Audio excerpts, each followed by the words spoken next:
Арбаңыздар урматтуу көрүүчүлөр.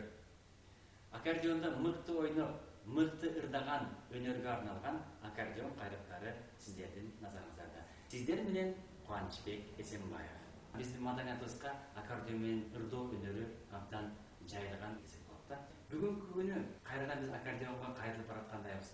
Мен сиздерди аккордеон кайрыктарын көрүүгө чакырам. Ал эми бүгүнкү аккордеон кайрыктары проектисинин мейманы келечектен көп үмүттөндүргөн, популярдуулугу күндөн күнгө артып бара жаткан Эркин Амангелдиев. Анда эмесе Апас Жайнаков болгон чагабыздын Булакта деген ырын баштап берейин деп турам.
Tüy